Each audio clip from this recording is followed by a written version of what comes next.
sei que muitos de vocês, alguns de vocês, que são meus colegas, estão aí no dia a dia do SUS, da rede pública, onde esses recursos têm mais dificuldade de chegar. Chega, mas chega depois que realmente as evidências são muito fortes, a utilização é grande, tem que ter um programa para isso. Então, às vezes, não é tão fácil. E às vezes fica mais fácil para a medicina privada, pessoalmente, de uma maneira muito focada, tentar utilizar isso com um doente para o outro. Então, esse é outro ponto importante para análise da etiologia da infecção bacteriana. Então, a gente falou de um pacote de procedimentos onde você consegue fazer a investigação primária da sua doença, da etiologia da infecção bacteriana aguda. Então, eu tenho métodos tradicionais, com bacterioscopia, cultura de hidrograma. Eu tenho métodos moleculares que eu posso utilizar, e isso está cada vez ficando mais forte, mais forte. Não cabe a gente discutir aqui os detalhes disso, mas para realmente alertar vocês que isso tem ocorrido de maneira cada vez maior no nosso dia a dia.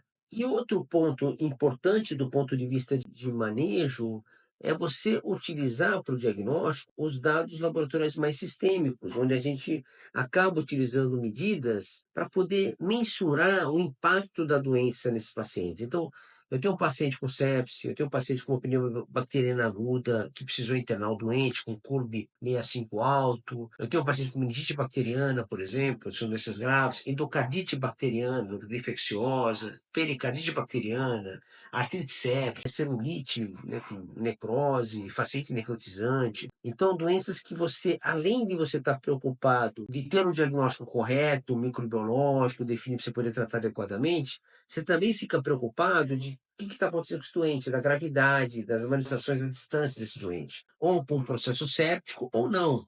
Ou um doente que já tem comorbidade, já tem patologias crônicas de base, ciência renal crônica, ciência cardíaca, ciência, qualquer ciência hepática, né? E ele desenvolve um quadro mais grave desse, aí você tem que mensurar outros fatores.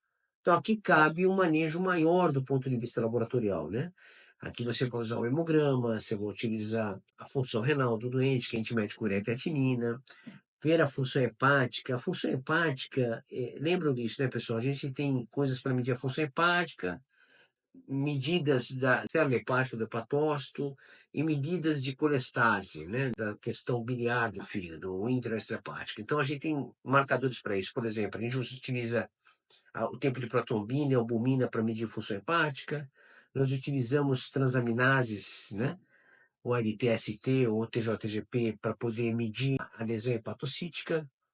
E você usa gama-GT e fosfatazocalina para medir colestase. Então, esse é o padrão, mais ou menos, de, vamos chamar isso entre aspas, de função hepática. Eu quero ver essas alterações importantes, eletrolíticas, como utilizar sódio e potássio nessa avaliação inicial. O cálcio e magnésio, o fósforo, não tem tanto impacto do ponto de vista inicial desses doentes. A gente utiliza em situações mais especiais, mas sódio e potássio, sim, tem importância grande para a gente. São marcadores gerais. Em marcadores gerais, nós podemos usar provas inflamatórias sistêmicas, como a proteína C reativa, por exemplo, PCR, que é outro PCR, né, pessoal?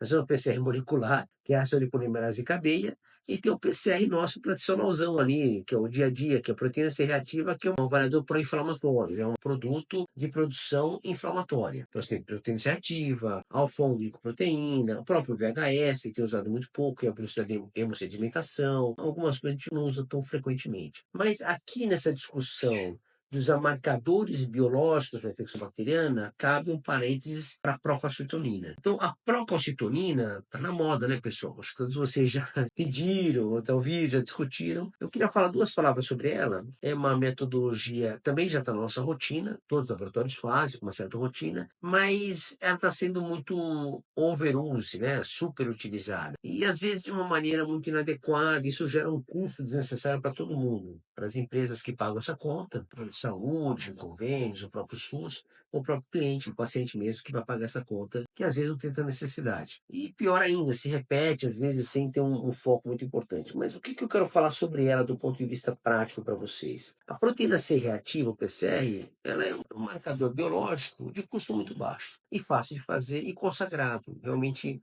é um bom marcador para a infecção bacteriana, não é totalmente, tem um fator preditivo positivo total, não, mas ele é um bom marcador. Quando ele está muito alto e junto com sinais, sintomas, com as características clínicas sindrômicas, com outros dados laboratoriais, você pode inferir que ele vai te ajudar a dar o diagnóstico de infecção bacteriana e acompanhar o doente com infecção bacteriana. Não só ajudando o diagnóstico, como acompanhar ele pós-terapêutica. E a procalcitonina foi comparada ao PCR. a evolução clínica, para poder ver se realmente a procalcitonina poderia ser superior a isso, ou não inferior, vamos chamar assim. Existem estudos clínicos de várias maneiras, também não vou entrar em detalhe nisso, são estudos clínicos, onde você mede a superioridade ou não inferioridade de alguma coisa que você vai colocar à prova, e a procalcitonina foi colocada à prova várias vezes. Tem muito estudo clínico bem feito, principalmente controlado e randomizado, aleatório, feitos com procalcitonina. Final da história. O que eu quero usar a procalcitonina para que ela me possa dar uma informação rápida do ponto de vista clínico? São os doentes que têm mais risco de vida. E quais são esses doentes que têm maior risco de vida? Principalmente doentes sépticos. O paciente que faz sepse, ele tem maior risco de vida. Então, às vezes, a habilidade minha, a habilidade sua de fazer um diagnóstico muito rápido, seja importante utilizar metodologias que facilitem isso. Então, a procalcitonina